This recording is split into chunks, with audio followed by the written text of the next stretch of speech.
పెట్టేసిందేమో, వెన్నెల్ని తాగేసిందేమో, ఎంతెంతో ముత్తొస్తున్నది బొమ్మలా.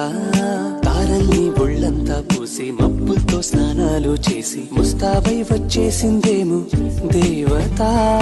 మొత్తం భూగోళమంతా పూలే చల్లేసినట్టు, మేఘాలందేసినట్టు ఉందే ఉందే. ఈరోజు ఏమైందిలా నువ్విలా ఒక్కసారిలా, అరే ఏం చేసావే నన్నిలా, కోరిలా ఎందుకో ఇలా, నిన్ను చూస్తూ చూస్తూ చాలిలా.